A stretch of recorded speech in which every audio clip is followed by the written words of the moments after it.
কোরআন সুন্নাহ foundation গরিব ও অসহায়দের জন্য কোরবানির উদ্যোগ গ্রহণ করেছে।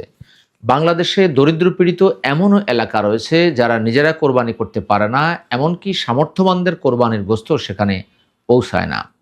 কোরবানি সাধারণ কোনো ইবাদত নয়, বরং আল্লাহর নির্দেশিত এমন একটি ইবাদত যার মাধ্যমে ধনী গরিবের মাঝে ভালোবাসার সেতুবন্ধন তৈরি হয়। আপনারা যারা আমাদের এই প্রজেক্টে অংশগ্রহণ করতে চান, তারা কোরআন সুন্নাহ ফাউন্ডেশনের নির্ধারিত নগদ বিকাশ নাম্বারে অথবা ব্যাংকের মাধ্যমে আপনাদের অর্থ প্রেরণ করতে পারেন।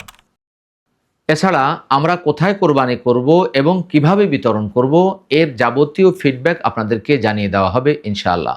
আপনারা যারা সামর্থ্যবান তারা আমাদের এই প্রজেক্টে শরিক হবেন এবং অন্যকেও এই বিষয়ে উদ্বুদ্ধ করবেন। আল্লাহ তাআলা আমাদের কোরবানিকে কবুল করুন এবং যারা আমাদের এই প্রজেক্টে অংশগ্রহণ করবেন তাদেরকেও আল্লাহ জাযা খায়ের দান করুন। কুরআন সুন্নাহ ফাউন্ডেশন, কুরআন সুন্নাহ ফাউন্ডেশন।